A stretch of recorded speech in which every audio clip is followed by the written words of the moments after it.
High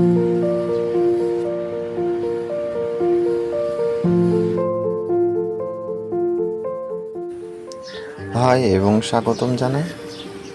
আজ আরও একটি মুখ আঁকতে যাচ্ছি। আর মুখ আঁকার জন্য সর্বপ্রথম আপনারা বৃত্ত ব্যবহার করবেন। বৃত্তের কেন্দ্র বরাবর এমন একটি আনুভূমিক রেখা আঁকুন যে রেখাটি ভুরু রেখায় পরিণত হবে। এরপর আনুভূমিক রেখার সেই কেন্দ্র রেখা থেকে নিচের দিকে একটি উলম্ব রেখা আঁকুন যেখানে চিবুক থাকবে। মুখের ওভালটাকে খুঁজুন এবং সংযোগ রেখাগুলো যোগ করে দিন। আপনি যদি নতুন হয়ে থাকেন তাহলে এই অবস্থায় আঁকা আপনার ক্ষেত্রে একটু কঠিন হতে পারে। আপনাকে অনেক আঁকতে হবে আমি মনে করি। যারা নতুন তাদেরকে অবশ্যই অনেক আঁকতে হবে।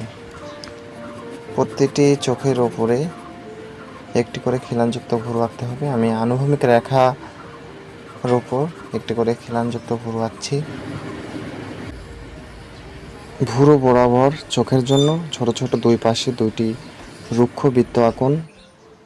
এর ফলে আমরা চোখের অবস্থান ও অনুপাত সহজে বের করতে পারবো। নাক এবং মুখের জন্য চিহ্নিত করুন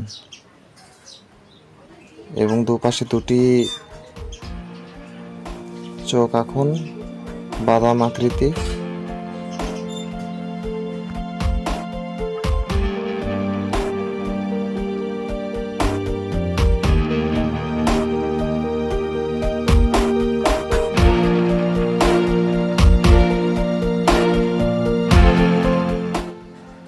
মুখ যোগ করুন।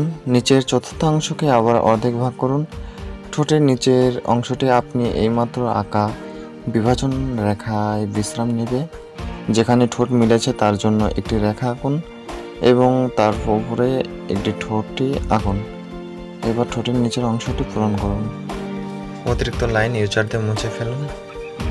এবার আমরা আবারও তারপর আপনাকে চোখের আকৃতিতে কাজ করতে হবে। চোখগুলি বাদাম আকৃতির, তাই আপনি তাদের স্কেচ করার সময় এটি মনে রাখবেন।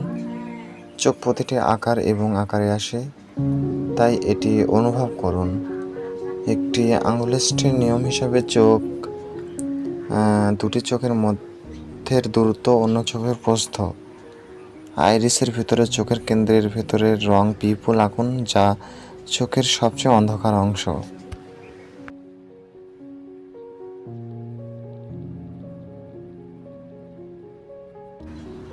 চোখের পাপড়ি আঁকুন কিছুটা খিলানযুক্ত। এটির বেশিরভাগ কালোতে পূরণ করুন এবং কিছুটা সাদা ছেড়ে দিন। আপনার পেন্সিল ফ্ল্যাট দিয়ে বেসের জন্য ব্যবহার করে আইরিসের মাঝামাঝি একটি হালকা থেকে ছায়ারূপ। এটি একটি সুন্দর প্রভাব দিতে কিছু এলাকায় চোখের পাতার লাইটার আঁকা উপরে ভুরু আঁকুন। এরকম কিছু নির্দেশনা আপনি জানতে পারবেন। এবার চোখের নিচের নির্দেশিকা ঘষে নিন। এবার আপনাকে চুল আঁকতে হবে।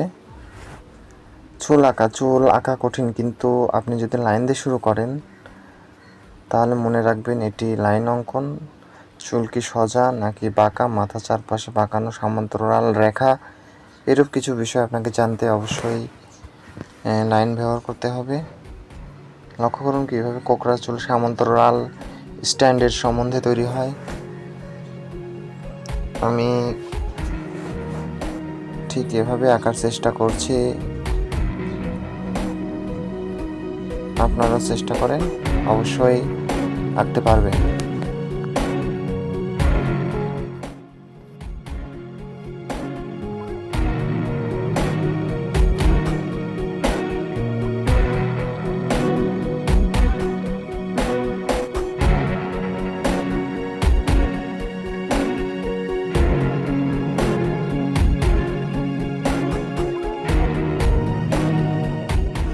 আমি আবারও বলছি, সাধারণভাবে মেয়েদের ভুরুগুলি ছেলেদের ভুরুগুলির চেয়ে পাতলা এবং খিলানযুক্ত এবং চোখের অভ্যন্তরের কোণার কাছাকাছি যাওয়ার সাথে সাথে উপরের দিকে বাঁকানো শুরু করে।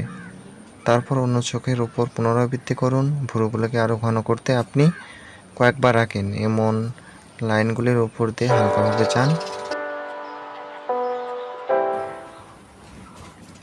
আপনার পেন্সিলটি একই দিকে নাকের ছিদ্রে নামিয়ে আনুন।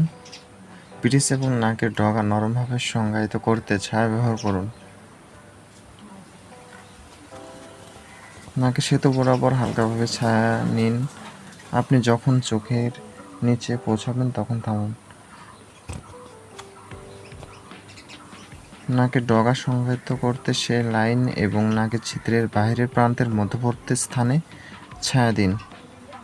শুধুমাত্র মুখের একপাশে এটি করুন। ওপরটি যদি নাকের উভয় পাশে ছায়া দেওয়ার চেষ্টা করেন তবে এটি খুব সংজ্ঞায়িত এবং পুরুষালী মনে হতে পারে। আপনি যে চরিত্রটি দেখে আঁকছেন তার দেখে আপনি একবার ভালোভাবে ফলো করে দেখুন যে কেমন ছায়া ব্যবহার করতে হবে আপনাকে।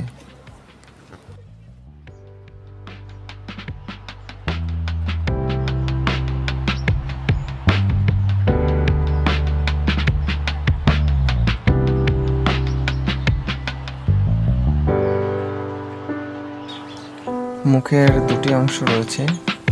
এটি কেবল একটি দীর্ঘ লাইন নয়, মুখটি কেন্দ্রে প্রসারিত হয় বা আপনার মুখের উভয় পাশে আপনার ছত্ররা।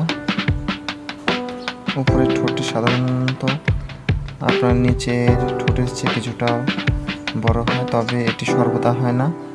নিশ্চিতকরণের জন্য আবার আপনার ফটো বা লাইভ মডেল পরীক্ষা করুন। মহিলাদের জন্য উপরের ঠোঁটের ইনডেকশনটি সাধারণত পুরুষের চেয়ে বেশি সংজ্ঞায়িত হয়। এছাড়াও উপরের ঠোঁট আলোর ওপর নির্ভর করে নিচের ঠোঁটের ওপর ছায়া সৃষ্টি করতে পারে।